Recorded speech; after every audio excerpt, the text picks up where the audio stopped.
प्रभु जीशु ख्रीष्ट नाम समस्त को नमस्कार। प्रिय माने अनेक समय मैंने बाइबल को पढ़ी था किंतु बाइबल को बुझी हुए नहीं।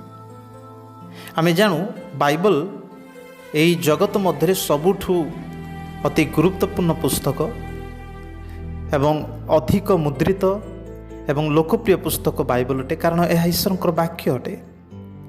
किंतु अनेक ख्रीस्टियान माने बाइबल को पढ़िले मध्य बुझी पारती नहीं एवं चिंता करती जे कि प्रकार बाइबल पढ़िले मु बुझी पारिबी।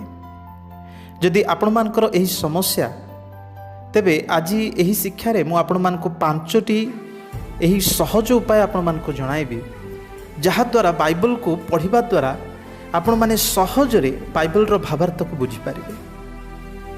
एवं मु विश्वास करे ए 5टी विषय यदि आपण ध्यान देबे ताले बाइबल अध्ययन आपण मान को पाए एक आशीर्वाद विषय है। तेबे यदि बाइबल अध्ययन आम सहज साध्य हो बोली आम चाहूँ ताहले प्रथम विषय बाइबल को डेली एवं कंसिस्टेंटली पढ़ापी चेष्टा करंतु। प्रिय माने प्रतिदिन बाइबल पढ़ा आम कर्तव्य। आम बुझू बा न बुझू बाइबल पढ़ार अभ्यास करने निहाती दरकार। प्रेरित तार 17 अध्याय 11 पदरे लेखा अच्छी जे बेरियार लोक माने ईश्वर वाक्य को आग्रह सहकारे शुणुले एवं प्रतिदिन अनुसंधान करुले। यही अभ्यास प्रत्येक ख्रीष्ट विश्वासी मानकर हेबा निहाती आवश्यक। जदि आम माने प्रतिदिन बाइबल को पढ़ार अभ्यास करूँ तेबे निश्चय प्रभु आम को नूतन विषय शिखाइबे।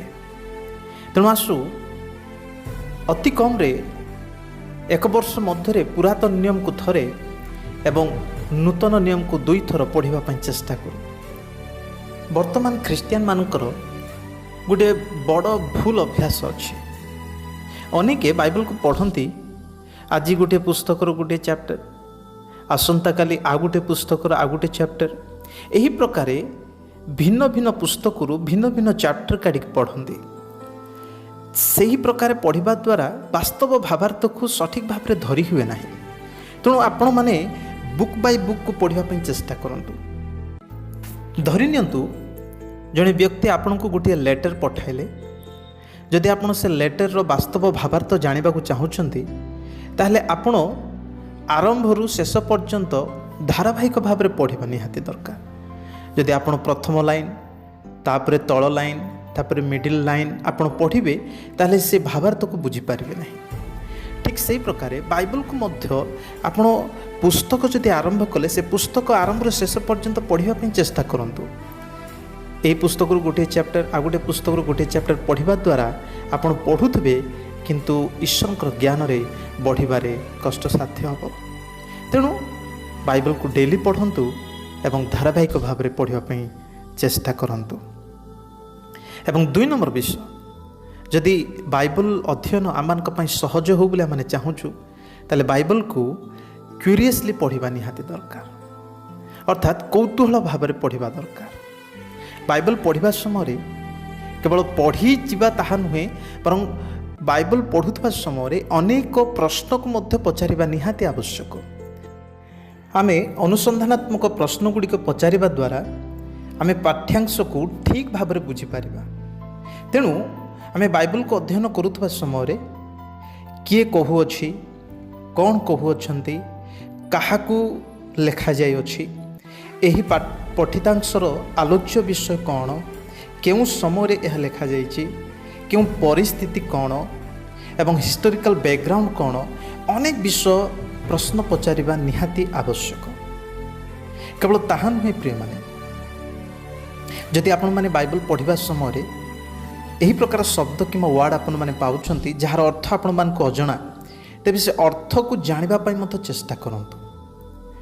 जेपरिक अनुग्रह, परित्राण, क्षमा, यार वास्तव अर्थ थियोलॉजिकल मीनिंग कौन यह मध्य जानिबा पई टिके चेष्टा करबा निहाती आवश्यक। जदि आपण पालक किंबा प्रचारक तेबे निश्चय गोटे बाइबल डिक्शनरी व्यवहार करबा आपण मान पई अधिक बेनिफिटेड हबो। तेणु आमे बाइबल को पढ़ा जे केवल न्यूज पेपर पढ़ला ताहा नुहे प्रिय माने, बरं कौतूहल भाव ଅନେକ ନିଗୁଡ଼ ବିଷୟକୁ ଜାଣିବାର ଇଚ୍ଛା ରଖି ପଢ଼ିବା ଦରକାର। ଏବଂ ବିଶେଷ କରି ମୁଁ ଆପଣମାନଙ୍କୁ ଉତ୍ସାହିତ କରିବି, ବାଇବଲକୁ କେବଳ ଗୋଟିଏ ଭାଷାର ବାଇବଲ ପଢ଼ନ୍ତୁ ନାହିଁ। ଅନ୍ୟାନ୍ୟ ଭାଷା, ଭିନ୍ନ ଭିନ୍ନ ଭାଷାର ବାଇବଲକୁ ପଢ଼ିବା ଦ୍ୱାରା ମଧ୍ୟ ଅନେକ ନିଗୁଡ଼ ବିଷୟ ଆମେ ପାଇପାରିଥାଉ। କେବଳ ଯେଉଁ ଓଡ଼ିଆ ଭାଷାର ବାଇବଲ ପଢ଼ିବା ତାହା ନୁହେଁ, ଇଂଲିଶ କିମ୍ବା ହିନ୍ଦୀ, ଅନେକ ଯେତେ ଭାଷାକୁ ଆମେ ବଦଳେଇ ବାଇବଲକୁ ପଢ଼ୁ ସେତେକ ଅଧିକ ଗୁରୁତ୍ୱପୂର୍ଣ୍ଣ ବିଷୟ ଶିଖିପାରୁ। ତେଣୁ ବାଇବଲକୁ ଅଧିକ କୌତୂହଳ ଭାବରେ ପଢ଼ିବା। ଏବଂ ମନେ ରଖନ୍ତୁ, ଆପଣ ଯଦି ମାଥ୍ୟୁ ତାର 4:6 ପଢ଼ିବେ, ସେଠାରେ ଶୈତାନ କହିଲା କାରଣ ଲେଖା ଅଛି। କିନ୍ତୁ ସେହି ମାଥ୍ୟୁ ତାର 4:7 ପଢ଼ିବେ, ସେଠାରେ ଯୀଶୁ କହିଲେ ଆହୁରି ଲେଖା ଅଛି। এই ଦୁଇଟା ପଦକୁ ପଢ଼ିବା ଦ୍ୱାରା ଆମେ ଜାଣିପାରୁଛୁ ଯେ ବାଇବଲର କେବଳ ଗୋଟିଏ ଅଂଶ ବା ଗୋଟିଏ ବାକ୍ୟ ପୂର୍ଣ୍ଣ ଅର୍ଥ ପ୍ରକାଶ କରେ ନାହିଁ। କେବଳ ଲେଖା ହେଇଛି ଏହି ଟେକ୍ସଟ ଦେଖିବା ଦ୍ୱାରା ହୁଏ ନାହିଁ, ବରଂ ଆହୁରି କ'ଣ ଲେଖା ଅଛି ସେ ବିଷୟକୁ ମଧ୍ୟ ନିରୀକ୍ଷଣ କରିବାକୁ ପଡ଼ିବ। ଆହୁରି କ'ଣ ଅଛି? ତେଣୁ ବାଇବଲକୁ ଏହି କୌତୂହଳ ଭାବରେ ପଢ଼ିବା ନିହାତି ଆବଶ୍ୟକ। ଏବଂ ତୃତୀୟରେ, ଯଦି ବାଇବଲ ଅଧ୍ୟୟନ ଆମମାନଙ୍କ ପାଇଁ ସହଜ ହେଉ ବୋଲି ଆମେ ଚାହୁଁଛୁ, ତେବେ ବାଇବଲକୁ କଣ୍ଟେକ୍ସଚୁଆଲି ପଢ଼ିବା ଦରକାର, ଅର୍ଥାତ୍ ପ୍ରାସଙ୍ଗିକ ଭାବରେ ବା ସନ୍ଦର୍ଭରେ। ପ୍ରିୟମାନେ, ବାଇବଲର ପ୍ରସଙ୍ଗ ବା ସନ୍ଦର୍ଭକୁ ନ ଦେଖିବା ଦ୍ୱାରା ଅନେକ ସମୟରେ ଭ୍ରାନ୍ତତା ଆସେ। ତେଣୁ ଆପଣମାନେ ଯେତେବେଳେ ବାଇବଲ ପଢ଼ୁଛନ୍ତି ଏବଂ ତହିଁରେ ଯଦି କୌଣସି ସନ୍ଦେହ ଆପଣମାନଙ୍କର ଆସୁଅଛି, ତେବେ ବାଇବଲର କଣ୍ଟେକ୍ସଟକୁ, ସନ୍ଦର୍ଭକୁ ଦେଖିବାକୁ ଚେଷ୍ଟା କରନ୍ତୁ। କଣ୍ଟେକ୍ସଟ କହିଲେ ଯେଉଁ ପଦ ବା ଯେଉଁ ପ୍ୟାସେଜ ଆପଣ ପଢ଼ୁଛନ୍ତି ତା'ର ଉପର ଏବଂ ତା'ର ତଳ ଅନେକ ଅଂଶ ଅଟେ। ତାହା ପଢ଼ିବା ନିହାତି ଆବଶ୍ୟକ। ଆମେ ପଢ଼ୁଥିବା ଶାସ୍ତ୍ରାଂଶର ନିକଟ, ଦୂର ଏବଂ ଚତୁଃପାର୍ଶ୍ୱ ବିଷୟଗୁଡ଼ିକ ଧ୍ୟାନରେ ରଖି ବ୍ୟାଖ୍ୟା କରିବା ନିହାତି ଜରୁରୀ। ନଚେତ୍ ଆମେ ଲେଖକଙ୍କ ମନରେ ଥିବା ଭାବ, ଯାହା ପବିତ୍ର ଆତ୍ମା ତାହାଙ୍କୁ ଜଣାଇବା ପାଇଁ ଇଚ୍ଛା କରୁଥିଲେ, ତାହା ଜାଣିବାକୁ ବିଫଳ ହୋଇଯିବା। କାରଣ କଣ୍ଟେକ୍ସଟକୁ ଦେଖିବା ଦ୍ୱାରା ଆମେ ପବିତ୍ର ଆତ୍ମାଙ୍କର ଭାବାର୍ଥ ଏବଂ ସେ ଲେଖକର ବାସ୍ତବ ଉଦ୍ଦେଶ୍ୟକୁ ଜାଣିପାରୁ। ବର୍ତ୍ତମାନ ଜଗତରେ ଅନେକ ରଙ୍ଗ ଡକ୍ଟ୍ରିନ୍ ଗୁଡ଼ାକ ବାହାରିବାର ଏକ ପ୍ରମୁଖ କାରଣ ହେଲା, ଲୋକମାନେ ବାଇବଲର ଅନେକ ପଦକୁ ଆଉଟ୍ ଅଫ୍ କଣ୍ଟେକ୍ସଟ ନେଇ ବ୍ୟାଖ୍ୟା କରନ୍ତି, ଯାହା ବିପଜ୍ଜନକ ଅଟେ।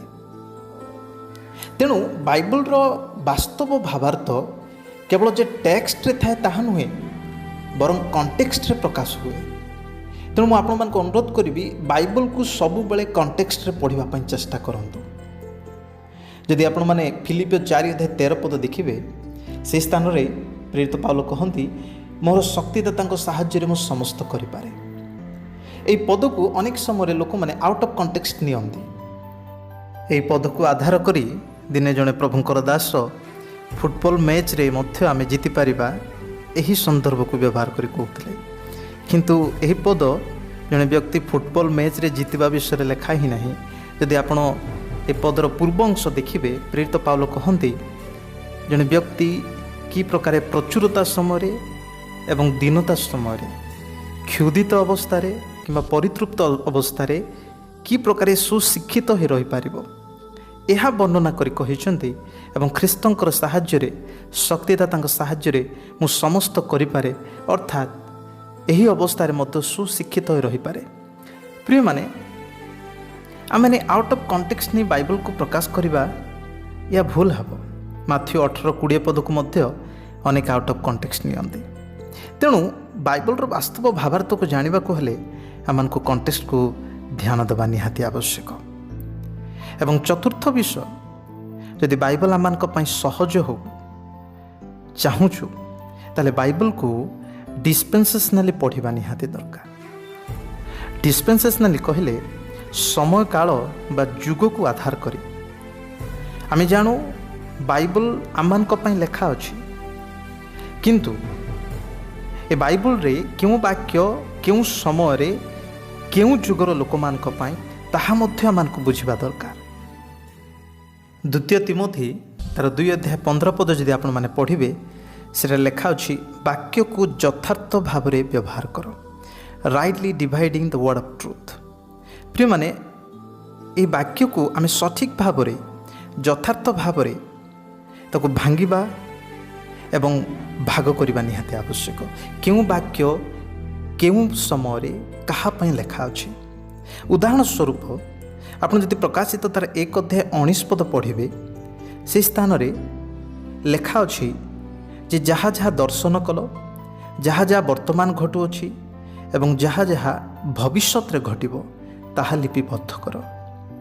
ଆମେ ପ୍ରକାଶିତ ପୁସ୍ତକ ପଢ଼ିବା ଦ୍ୱାରା ଜାଣିପାରୁ ଯେ ପ୍ରକାଶିତ ତାର 2 ଆଉ 3 ଅଧ୍ୟାୟ ଯାହା ଯାହା ବର୍ତ୍ତମାନ ଘଟୁଅଛି, ବର୍ତ୍ତମାନ ମଣ୍ଡଳୀ ଯୁଗ ପାଇଁ, ଏବଂ ପ୍ରକାଶିତ 6 ଅଧ୍ୟାୟ ପରେ ଯାହା ଭବିଷ୍ୟତରେ ଯେଉଁ କ୍ଲେଶ ଅଛି, ଦ୍ୱିତୀୟ ଆଗମନ ଅଛି ଏବଂ ଯୀଶୁଙ୍କ ରାଜ୍ୟ ବିଷୟରେ ଅଛି, ତାହା ଲେଖା ଅଛି।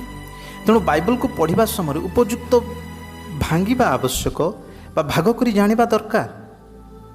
ଯଦି ଆପଣ 2 ଥେସଲୋନିକ୍ୟ ତାର 2 ଅଧ୍ୟାୟ 1ରୁ 12 ପଦ ପର୍ଯ୍ୟନ୍ତ ପଢ଼ିବେ, ଆମେ ଜାଣୁ ପ୍ରେରିତ ପାଉଲ ଏହା ଖ୍ରୀଷ୍ଟ ବିଶ୍ୱାସୀମାନଙ୍କୁ ଲେଖିଅଛନ୍ତି। କିନ୍ତୁ ଏହି ପ୍ୟାସେଜରେ ପ୍ରେରିତ ପାଉଲ ଆଗାମୀ କ୍ଲେଶ ସମୟରେ ସେ ଅଧର୍ମ ପୁରୁଷ କି ପ୍ରକାର ଆସିବ ଏବଂ ଶୈତାନର ମନ୍ଦ ଶକ୍ତି କି ପ୍ରକାର କାର୍ଯ୍ୟ ହେବ, ତାହା ବର୍ଣ୍ଣନା କରିଛନ୍ତି। ତେଣୁ ଆମମାନେ କୌଣସି ପ୍ୟାସେଜ୍ କିମ୍ବା କୌଣସି ପୁସ୍ତକ କିମ୍ବା କୌଣସି ପଦ ପଢ଼ିବା ସମୟରେ ତାହା କେଉଁ ସମୟର ଲୋକମାନଙ୍କ ପାଇଁ ଲେଖାଯାଇଅଛି, ତାହାକୁ ବୁଝିବା ଆମମାନଙ୍କୁ ଆବଶ୍ୟକ। ତାହାକୁ ଭାଗ କରି ଭାଙ୍ଗି ଜାଣିବା ନିହାତି ଦରକାର। ରୋମିଓ ଯଦି ଆପଣ 9, 10, 11 ଅଧ୍ୟାୟ ପଢ଼ିବେ, ରୋମିଓ ପୁସ୍ତକ ଖ୍ରୀଷ୍ଟ ବିଶ୍ୱାସୀମାନଙ୍କୁ ଲେଖା ଅଛି। କିନ୍ତୁ ରୋମିଓ ତାର 9ରୁ 11 ଅଧ୍ୟାୟ ମଧ୍ୟରେ ଖ୍ରୀଷ୍ଟିଆନମାନଙ୍କ ପାଇଁ ଏହା ଲେଖାଯାଇଥିବା ସତ୍ତ୍ୱେ ଅନେକ ପଦ ଅଛି ଯାହା ଭବିଷ୍ୟତରେ ଇସ୍ରାଏଲର ଭବିଷ୍ୟତ ବିଷୟରେ ମଧ୍ୟ ଲେଖା ଅଛି। ଅର୍ଥାତ୍ ଇସ୍ରାଏଲ ଭବିଷ୍ୟତରେ କ'ଣ ହେବ, କି ପ୍ରକାରେ, ତାହା ମଧ୍ୟ ପ୍ରେରିତ ପାଉଲ ଲେଖିଛନ୍ତି।